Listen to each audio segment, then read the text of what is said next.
Welcome, ladies and gentlemen, to another edition of the Global Reality right here on the Global Reality Radio Network. I'm your host, Josh Reeves. This is the Monday, November 28th, 2016 edition of the broadcast. Thank you so much for being with us. Here for the show, we're going to get into a lot of different topics and a lot of various discussion areas, as we always do here on the show for you tonight. So thanks so much for being with us. TheGlobalReality.com is my website. That's TheGlobalReality.com. It's funny, over the past couple of years since we've had the rise of the Masonically pushed flat earth thing, I get comments every now and again.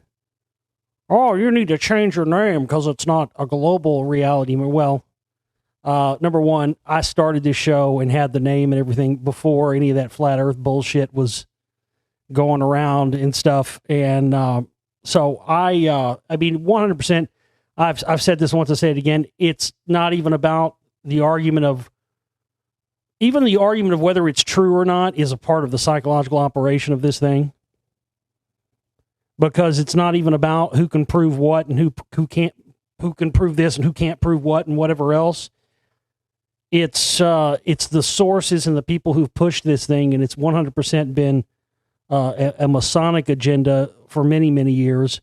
And the whether or not the Earth is flat or round or anything else is irrelevant to the reality that affects everyone on this planet, whether or not you think it's flat, round, square, or anything else.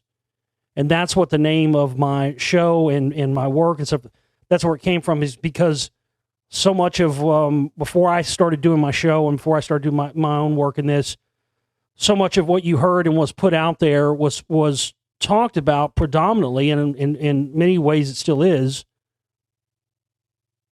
strictly from an American perspective, as if everybody else on the planet is not affected by all of this stuff. So from day one, from the very beginning, I wanted to make it clear that what I'm about exposing and finding out are the things that affect everyone. I mean, even stuff like, my research into the Council for National Policy, the secret right. Yes, you're talking about groups that are American groups, but as I've talked about many times, and what I show in my work is that these groups connect back to entities that are outside of America and, again, affect everyone worldwide. That these groups are so powerful that their decisions and the things that they decide affect people, whether or not you're an American citizen or not. Same thing with the Lost Secrets of Ancient America. So much stuff has been talked about and had been talked about for many years of archaeological sites all over the world, with hardly anything ever being mentioned about what's right here in America, in our own backyard here. So, and again, that ties into the restriction of knowledge and the concealing of the real truth about the past of all people on the planet. So whether or not you believe it's round or whether or not you believe it's flat, and it doesn't matter. This is a reality that affects us all. And that's why I've continued to focus my efforts towards those things and towards encompassing information that can be valuable to people no matter what part of the map you live on. So just right out of the gates, I wanted to tell people that. So there you go. No, I won't be changing the name, and I'm not, just because you flat earthers don't like it. Because that has the name of my show and my work has absolutely zero, nothing, nada to do with whether the Earth's flat or round. Nada, nothing. And if you can't see past that, then you've fallen for exactly, the psyop. People don't, even 9/11, a lot of 9/11 stuff was a psyop. They love creating these things that get you focused on one thing and one thing alone, and then everything else gets shut out. You can go and look all this stuff up. All this stuff is there are so many things, divide and conquer things that are put out there to get people off and off of the path and everything. So anyway, I've just had that comment and I wanted to address that because whether it's flat or whether it's round does not change the fact that we've been lied to about who we are, where we come from, the real truth and knowledge of our whole species. Doesn't, whether it's round or flat, doesn't change any of that. Not one bit. And there's a lot of people, a lot of people fell for it, unfortunately. A lot of people fell for Trump, unfortunately. But we just, those of you who are intelligent enough to see past these things just have to keep soldiering on, So I'm with you. Let's go. Let's hit it. Let's continue on.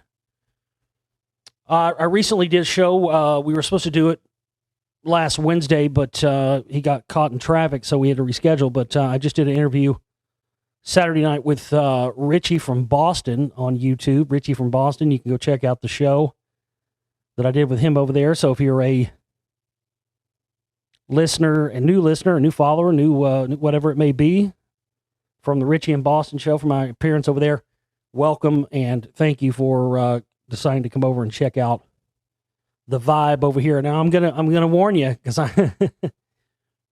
this is not the politically correct zone. This is not the PG zone. I cuss like a fucking sailor. I say what I want. It's my platform. I've worked very hard for almost 10 years to build my platform the way it is, and so don't bother sending me emails asking me not to cuss, or I want to let my 8-year-old listen to it so don't cuss, because I'll just tell you to fuck off, because that's how many fucks I have to give, which is absolutely zero. So anyway, thanks and welcome to everybody coming over here and starting to listen and listen to what I do. I've been doing this show for almost 10 years now.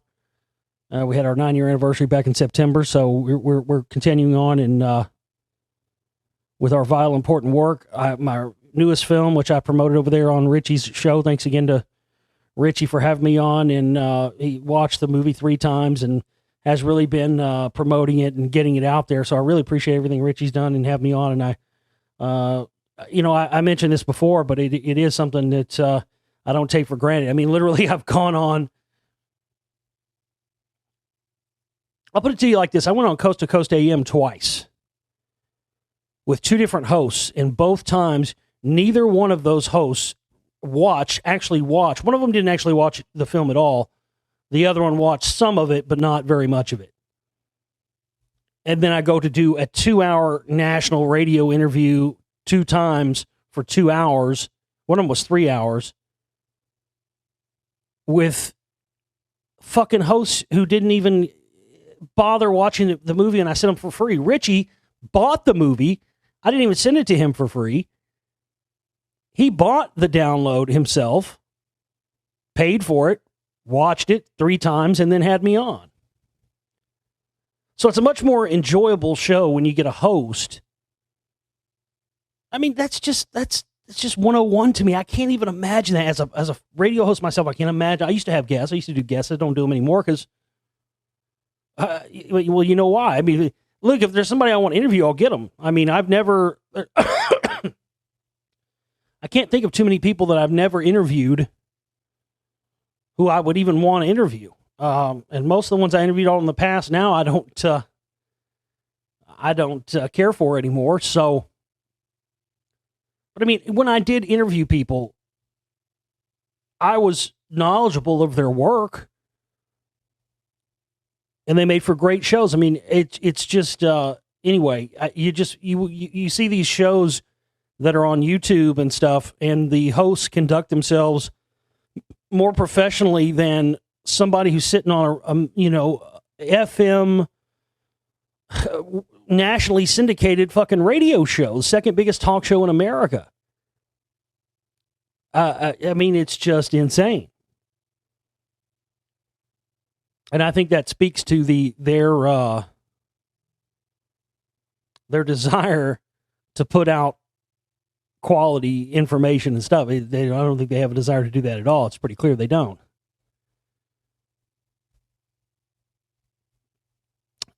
So if you're, I wanted to put this note out. If you're a new listener, a new follower over here, people trying to download the movie and stuff like that. If you're going to purchase the movie, The Spellcasters, it's real easy to do. I don't know. I've said this before, and I hate to beat the dead horse, but I got to beat it again because it's happening again. I don't know how to make this any more clear to people.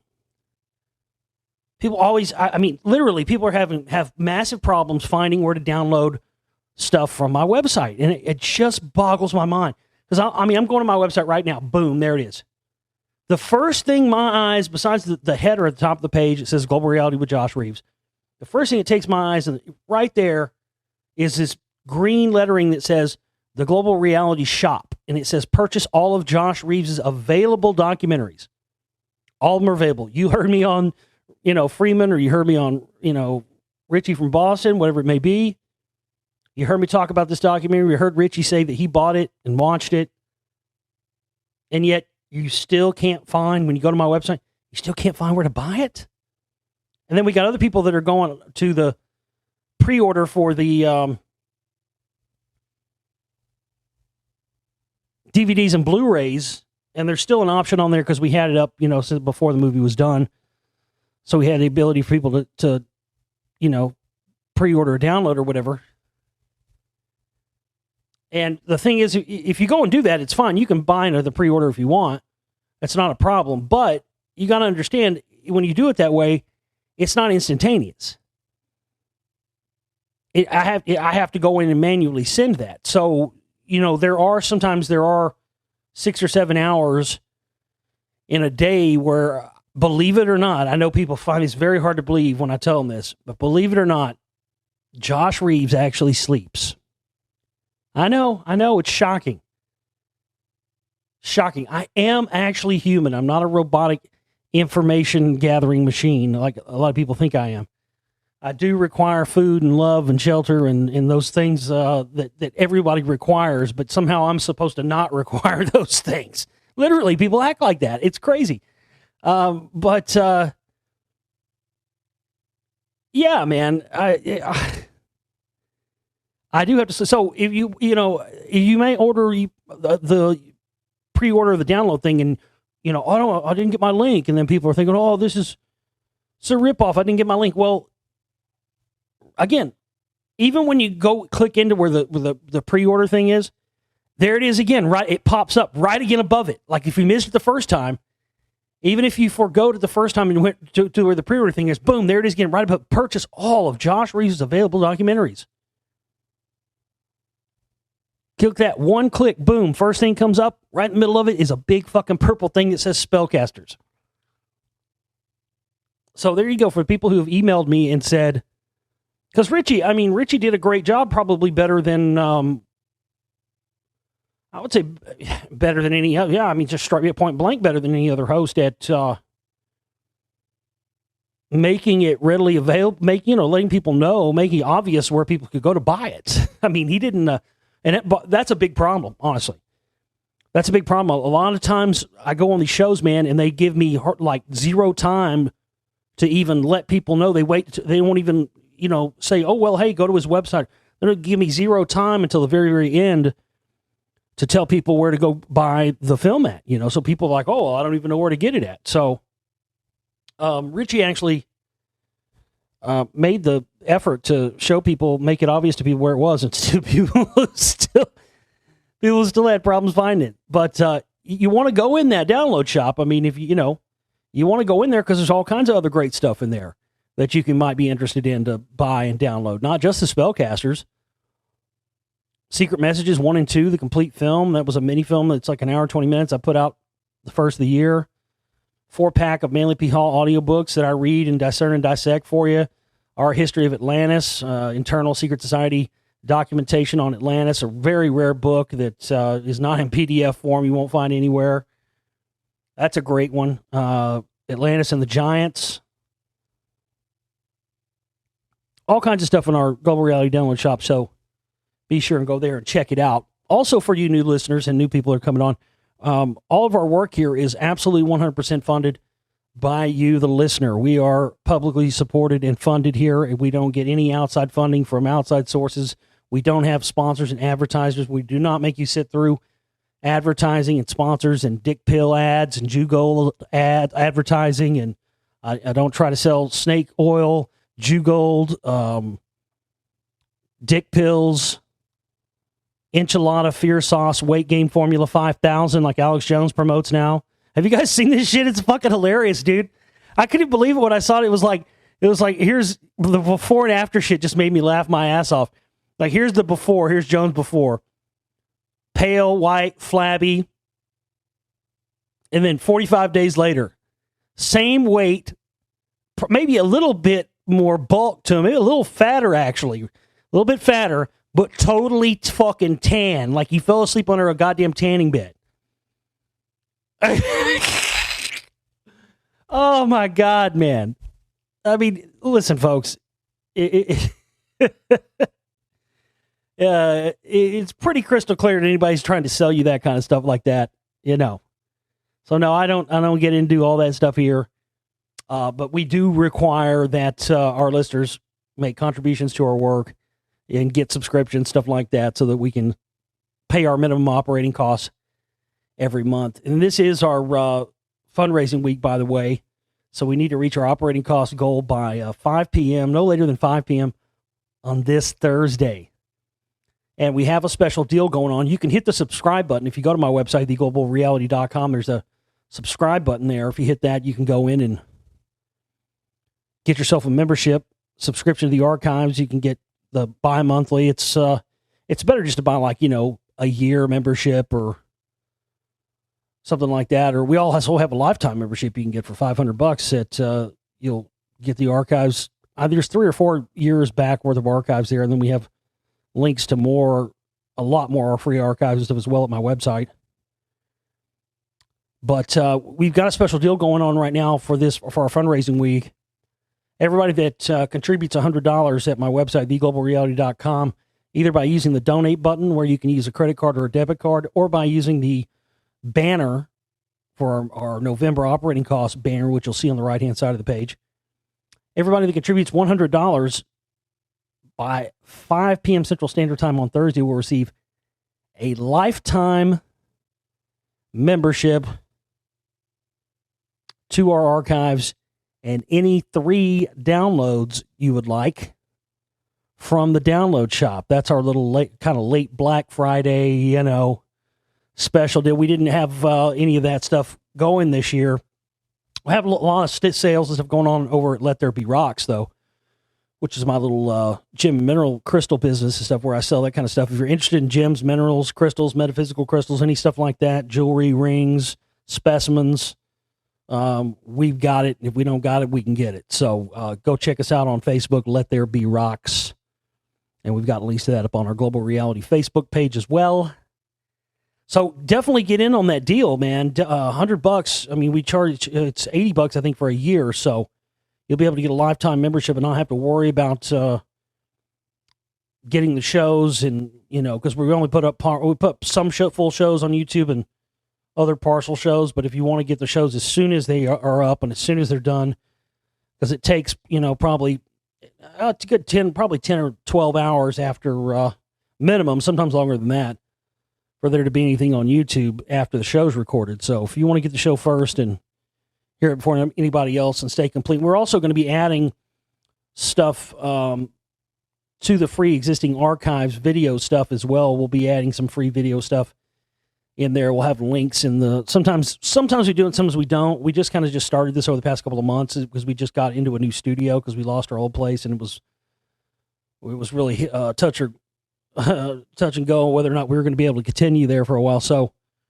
and it still is. And that's why we just need everybody to support our work. So go and get yourself a lifetime membership to our archives by contributing $100 no later than 5 p.m. Central Standard Time on Thursday. And you also get any 3 downloads you want from our download shop. We're going to get into some comments and stuff from the audience right now. First off here tonight, we'll get into some Well, I've got some emails. I've got some comments from YouTube, and then we'll get into some of the news items and whatnot we have here for you on the show tonight. Here's a question. Here's a request I've gotten a lot of times, actually. So I'll get into this again, and I'll answer this question again. This listener says, can you read the book of Enoch? I don't know. Can I? I love the commentary, the way you break things down. I'm currently listening to you read the Emerald Tablets. I would like to hear you read the book of Enoch if you have time, because I believe you can make it understandable. Well, I appreciate your request. I've had this request many times, and I have attempted to do this before, and it's just not possible. Not every, look, honestly, I wish there were more things that were, what's the word I'm looking for? Appropriate's not really the word. I wish there were more things that were really, more books. I'm keeping my eyes open all the time. There are some that I want to do, but listen, it's a rare and it's a special, it's a magical thing, and I get that everybody likes it. But really, the book reading thing started out for me. It just became something for me to kill time and have something to talk about when everybody was talking about, just like they did recently with the Trump stuff, when everything was going around in the last two Obama campaigns. So I was on the air even back then, folks. I started doing these book readings because all the news was being generated about the election. So in order to have something else to talk about and to keep the show going, I started doing these book readings, and I never, thought they would become what they've become. But it's a really special, magical thing. I mean, I can't just, I didn't expect it to be that way. I didn't even think people would, I thought when I did it with the intention that people were going to be tuning out. I didn't think it would cause people to tune in more. It just goes to show you that sometimes the things that you, that you think are the big thing, the thing is that ends up being the throwaway sometimes is what people latch onto. But it just doesn't work with every book. The Book of Enoch specifically, what's the other one I get a lot of requests for? The Tibetan Book of the Dead. The Book of Enoch, it's so big and long and cumbersome, and the words, it's just not conducive. That's the word. It's just not conducive towards, and doesn't lend itself to reading out loud and reading to an audience and doing like what I've done with other books. It doesn't. I've tried. Believe me, I've tried. The other one was the Urantia. There's been a few of those. They're just, some of these things, man, the wording and everything is these ancient fucking words. It's cumbersome and very, very difficult to read, and not enjoyable at all for me or the audience or anything else. So I appreciate you wanting me to read that and whatnot, but look, I've tried, and it's just not going to happen. It's not one that's conducive towards that kind of thing. I've gotten lucky. I mean, we've done a lot of these audiobook readings, and I've done some. There's been several. There's been some that I've tried and I've aborted. Mid book or after 3 or 4 or 5 chapters or something, because the thing about it is it works or it doesn't. And when it works, it's great and it's enjoyable for me, and I can kick right in. And the last couple of ones we put up in the download shop for sale, the Atlantis and the Giants and Our History of Atlantis, both of those were that way for me. I mean, they were just firing. Both of those were firing on all cylinders for me, right in my wheelhouse from the first page. So it makes it an enjoyable read. It makes it an enjoyable, because I don't read these books, a lot of these books, probably other than maybe The Finding of the Third Eye reading that I did. Probably other than that, I don't think any of the books that I've ever read, I read previously to reading them out loud. So it's an aha moment thing that happens live where I'm reading the books and, it's right in my wheelhouse. Both of those, if you haven't heard those audiobooks and you like my audiobook readings and you haven't heard Atlantis and the Giants or the other one, Our History of Atlantis, both of those are in our download shop. Definitely get those if you like the audiobook readings, because those were firing on cylinders, and those are the type of books I'm talking about where it just works, and it either works or it doesn't. And like I said, nothing's worse than getting into one, committing to reading one, and getting into reading it, and it just becoming it's just cumbersome and not enjoyable for the reader or the listener, and you have to abort. And there's been a few I've pulled the fucking ripcord on a couple of times because they just weren't happening, So thank you. I appreciate that. I'm glad you enjoy the readings. All right, let's see what else.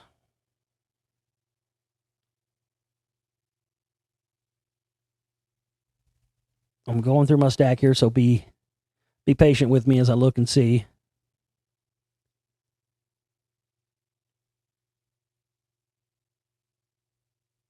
I mean, that's a nice comment. So I want to tell you how thankful I am for you. I live by the great Serpent mound, and in my quest to learn more about it, I found you. Hey, well, if you live by it, maybe you could do me a favor then. There's a road when you're going out towards, I mean, it's pretty close to where it is. But there's this, I should have got, I was just so dumbfounded. I didn't have my camera handy to get pictures and video of this place, and I've regretted it ever since. But very close. I mean, right on the road, right before you get to where it's at. Pretty sure no matter what direction you come in, there might be, if you're coming in from one direction, you might not come past it, but you might going out. But I don't know if you ever saw, there's a movie that came out in the late 80s. I think it came out like 89 or 90. It's called Nothing But Trouble with Dan Aykroyd and Chevy Chase, and it had Digital Underground in it, and it had Tupac in it when he was really young. But anyway, they get stuck, get stranded out in the middle of nowhere.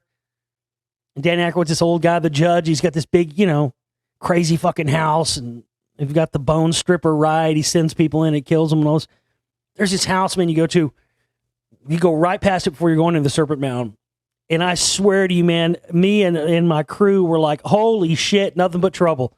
Like, whatever you do, don't run out of gas or have a flat or breakdown here. It was straight up out of that movie. It had cars. It was like, it wasn't a used car lot. It wasn't a junkyard, but this spooky white looking house on the right. I mean, it was just cars on both sides of the property, on both sides of the road, like piled up, just like out, because that's what they would do. That people would be traveling through this town, the cops would arrest them and impound them and take them to the judge. That's what they would do in Nothing But Trouble. Demi Moore's in it too, so all the people that they would, basically everybody who goes into this place gets a death sentence. Like, you don't walk out of this place. It's crazy. John Candy's in it, and John Candy's like a woman dressed as a woman. They play multiple characters. It's one of the nuttiest. It got critically panned when it came out, but I love it. I think it's great. It's terrible. That's why it's great. You know what I mean? So bad it's good. But man, there is a fucking house right near the Serpent Mound. I kid you not. And it's like, you're like, how did all these cars get here? It really makes you think that. Like, it was just like Nothing But Trouble. Where did all these cars come from? How did one person or one, it's just mind blowing. So if we go out to the Serpent Mound, get pictures of that, go check out the Nothing But Trouble house, but for God's sakes, don't break down, because they'll put you on the bone stripper roller coaster and strips the flesh off your bones and spits your bones out the other side. It's even got its own song. It's hilarious. It's good shit. So she says, I live by the Great Serpent Mound. In my quest to learn more about it, I found you. I give Thanksgiving for my family today and you. You're the voice in my wilderness that leads to my truth. My Christmas present to myself will be something from the global reality. When I hear the song Victory Dance by My Morning Jacket, I think of you. May all that is good watch over you. Well, thank you very much. That's very nice. Very nice of you to say. I appreciate that very much. And the same to you as well.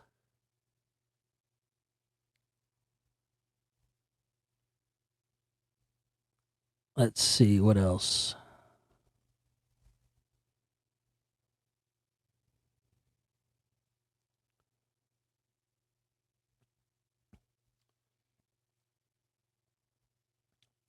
This one says, have you ever heard of Bill Cooper's Mystery Babylon?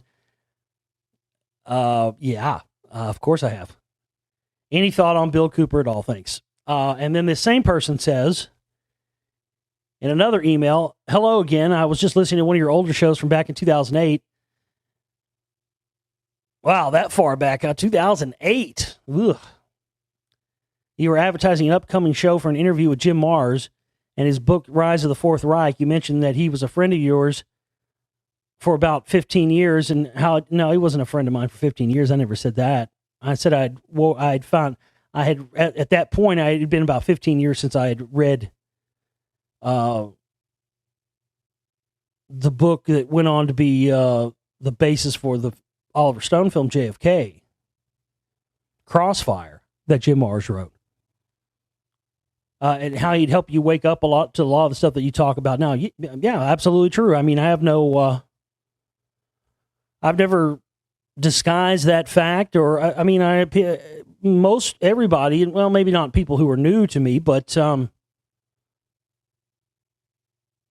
pretty much everybody knows that, yeah, when I first came into this stuff, I was very much gung-ho, go truth movement and thought everybody was legit like anybody else. I fell for, the second tier lie like a lot of people have.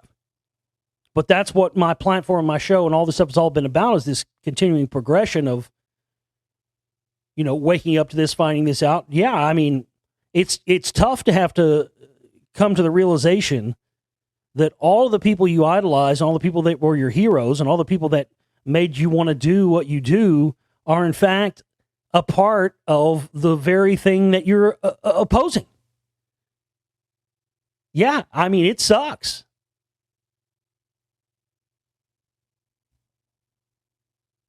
So I watched your film, The Spellcasters. In it, you were mentioning Jim Marrs and has ties with Alex Jones, Scientology, and so on. I think you know where I'm going with this. Do you want to add to that? Well, I mean, again, no, I don't have anything else to add. That's exactly what it is. Yeah, of course I was a fan of his. Everybody knows that it was just so synchronistic the way it happened, man. Because, I didn't get any indicators that any of this, well, I had some indicators.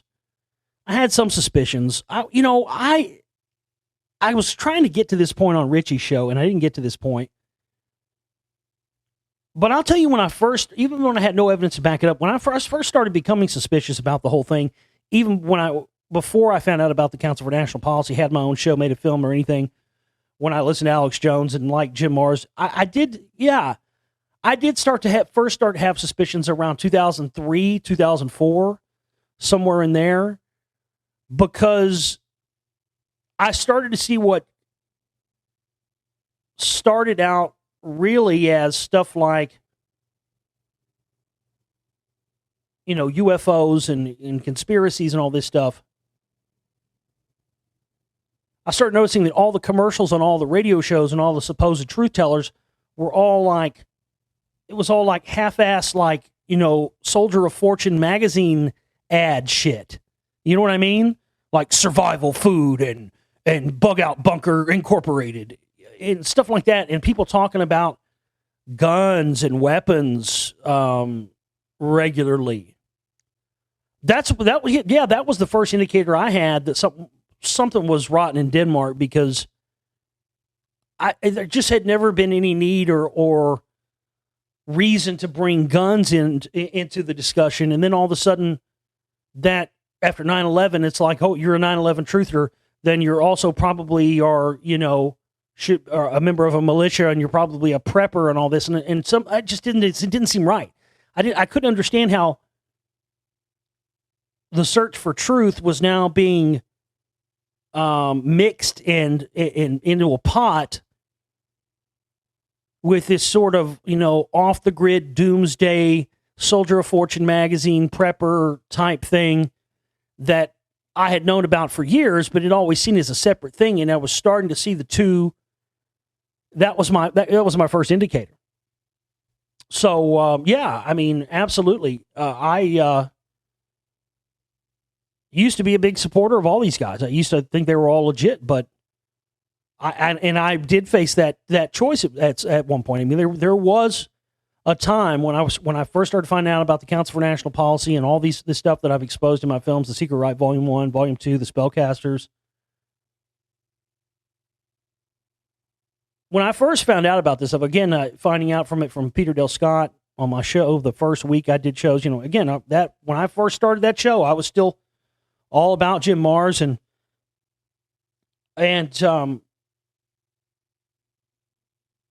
you have to understand that I was in denial about a lot of this stuff too when I first started finding out about it. I didn't want to believe it was true. I didn't instantly become a believer in it because I didn't have all the facts yet. So it took a while. So even though I first found out about the CMP and that kind of stuff, I started having suspicions because I was seeing guests who were regular guests on the Alex Jones show be on the list for these secretive Council for National Policy meetings. That was when I first started saying, okay, but I was still somewhat in denial about it. I didn't at that point have any reason to think anything suspicious about Jim Marrs, although there were some things in talking to him before, like he told me that he had, a contact that works in CIA Black Ops and he can't give the guy's name. It just, I'm suspicious of anybody. I mean, if you got ties to CIA Black Ops peoples and you're not going to give out their names, but you're actively talking to them, you're either being used, gamed, watched, or all three, or you're with them. There aren't any other choices. So yeah, I mean, there was stuff like that, and he wrote this weird fiction book that was supposed to be fiction, but it was nonfiction. I think he sent me a copy of it too. It was called like The Sisterhood of the Rose. And it was really like some Rosicrucian leaning type of, almost like a fictionalization of actual true things that actually were true, but they were putting it out as being fiction. There were some indicators there, but it wasn't until seeing, all of these events going back for almost 20 years, almost every time they have one of these Scientology events that again are restricted and off limits to anyone who is not a member of the church, yet shoehorned in there is Jim Marrs. So you mean Jim Marrs, I guess, is so cool with the Scientologists and so good with them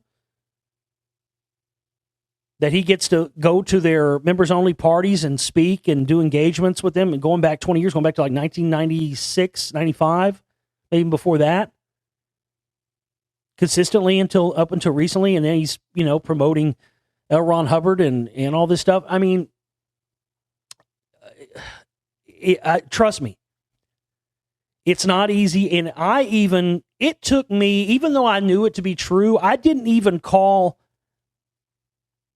kept quiet on connecting Alex Jones to a lot of this stuff on my show and whatnot for a very long time. In fact, I made the conscious decision in The Secret Right Volume 1 to ignore Alex Jones altogether. Because I knew that if I came out of the gates with that first film and with any mention of him in it, people would automatically focus on that and not get the greater big picture information. So I don't regret doing that at all. But, yeah, I mean, this was not an instantaneous thing for me from finding out this. I mean, that was the gradual research. It took me from 2007 when I first found out about the CMP, within the first 24 hours, the first 48 hours, I remember it was like a Thursday or something. I think I slept until maybe Sunday night. I was on fucking fire, dude. Like somebody put gasoline on me and lit me on fucking fire. I was climbing the walls. I was fit to be tied. I was pulling my hair out. I was freaking out harder. Because for me, I never had the kind of freak out people have when they first awaken to this stuff and figure it out.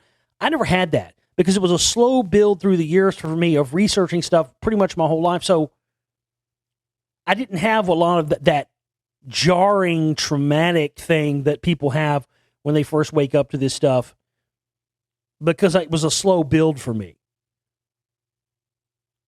But the CMP stuff, man, when that hit me and I did the research on that, it floored me.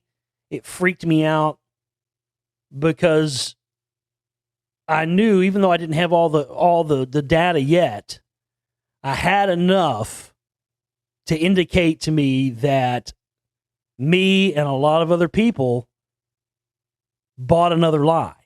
We got out of the lie we bought at first. We get into this so-called truth movement thing where we think we're, with like-minded people who are all about the truth too.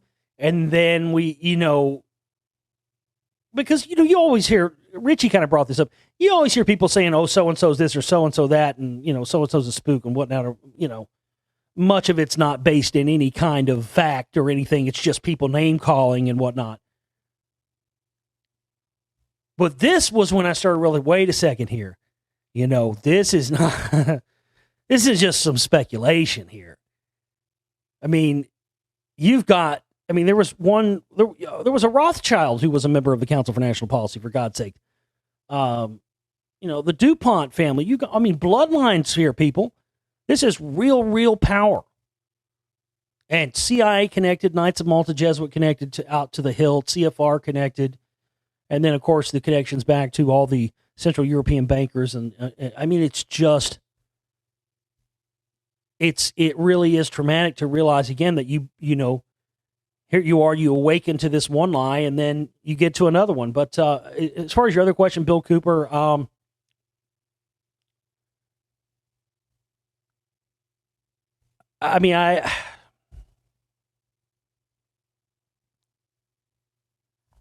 my opinion of Bill Cooper has changed a lot through the years, honestly. Much in the same way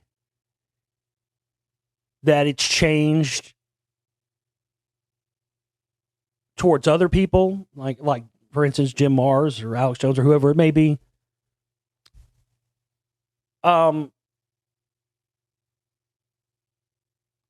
think it's unfair to judge Bill Cooper on what we know right now, because I think that the guy died in 2001. Think about how much knowledge has expanded. I know for a fact because I was awake back then, and there was you very rarely found anybody who, it was like a 1 in a million chance you'd ever find anybody who knew anything about this stuff back then. Now it happens all the time. Now you can go to a gathering or a party or something, and there's probably 4 or 5 people there, maybe even more than that know stuff. So you kind of have to judge Bill Cooper for his time, and for the time when he existed, because I know myself and everybody else that's a researcher. If you're a true, honest researcher, and I think Bill Cooper was, what you believe in is not static. Yes, there are some core things that are immovable, but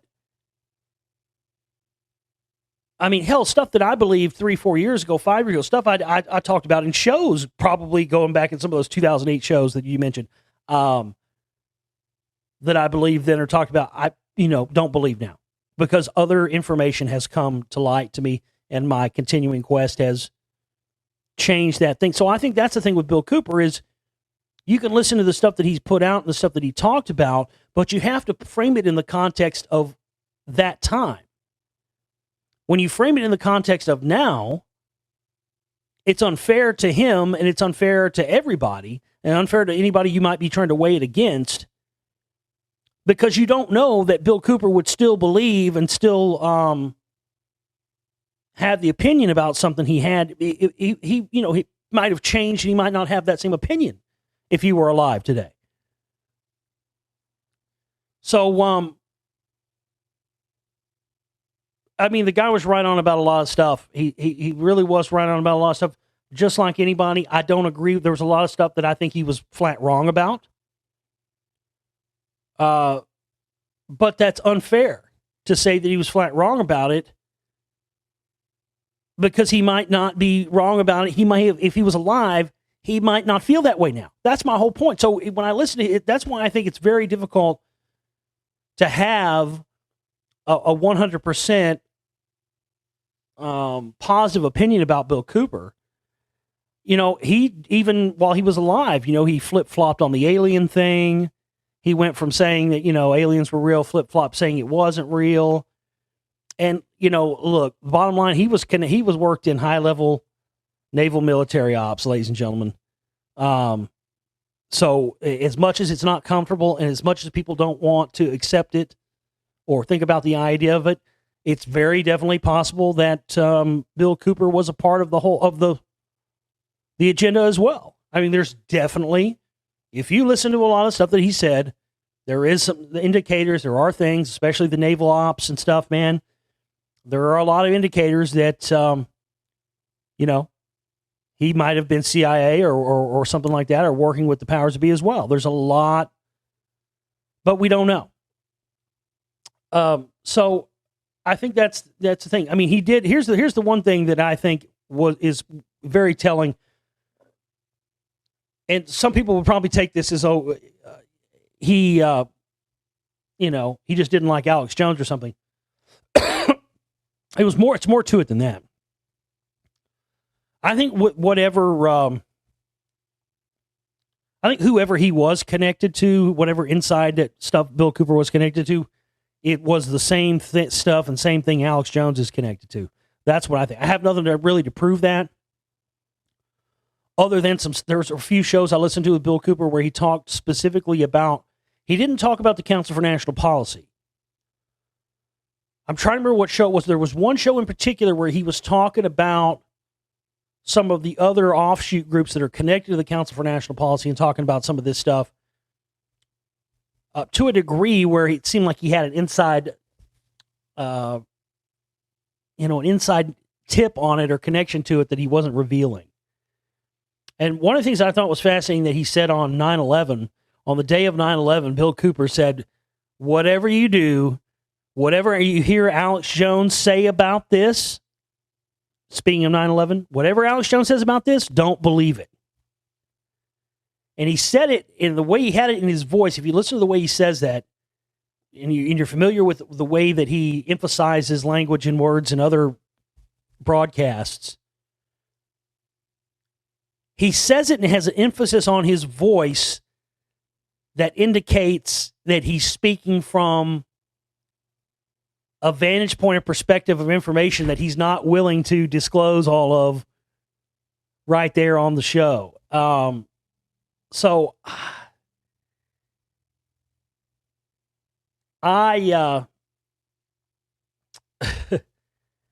that's the thing, folks. Yeah, I mean, of course I'm familiar with Mystery Babylon series. I used to play it on my radio network. I think, was it Easter weekend? One of those weekends we used to play like the whole thing.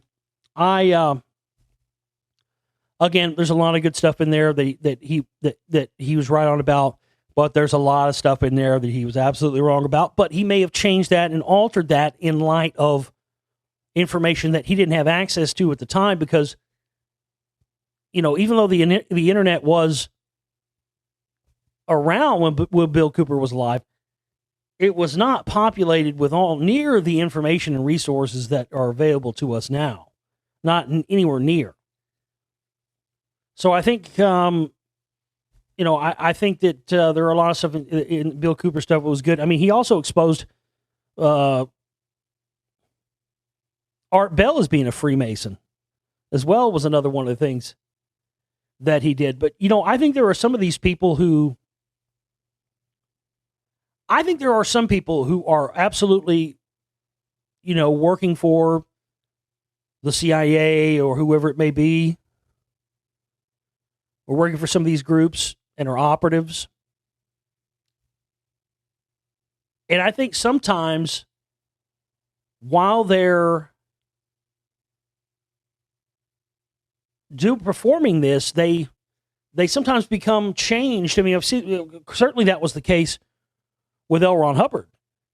The stuff that he was doing, the work that he was doing for the OSS and whatnot, absolutely 100% sowed the seeds and gave him the knowledge and the ability to create Dianetics and Scientology.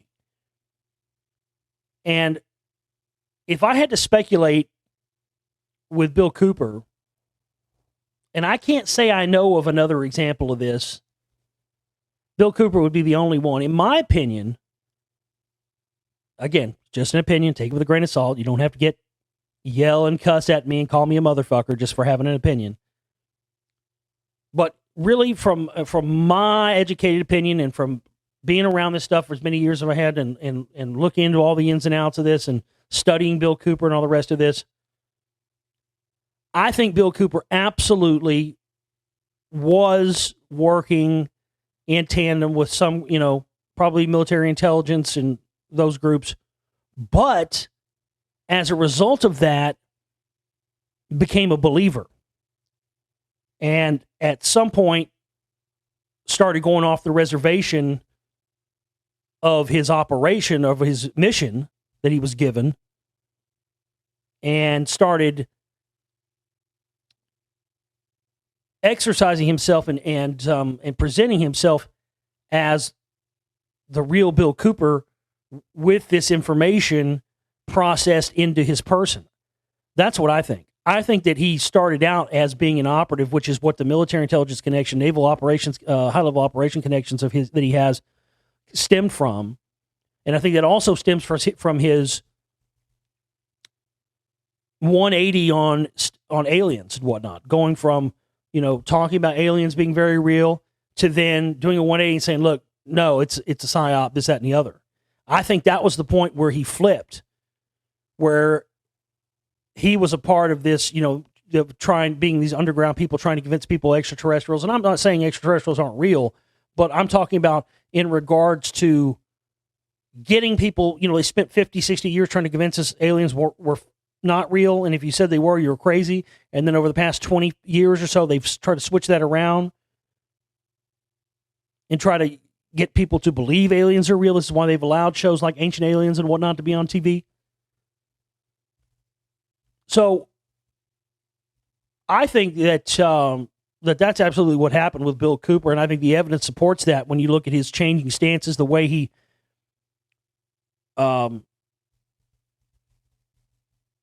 just got really to he went from being sort of like, his early stuff was very like proper and just, he kind of gradually over time, kind of the way you've seen happen with me too, but over time you slowly watched his give a fuck factor just go to zero. And he'd just call anybody and everything out. And that wasn't there initially. So I really think that's what happened. I think he turned. I think he went off the mission. I think he awakened.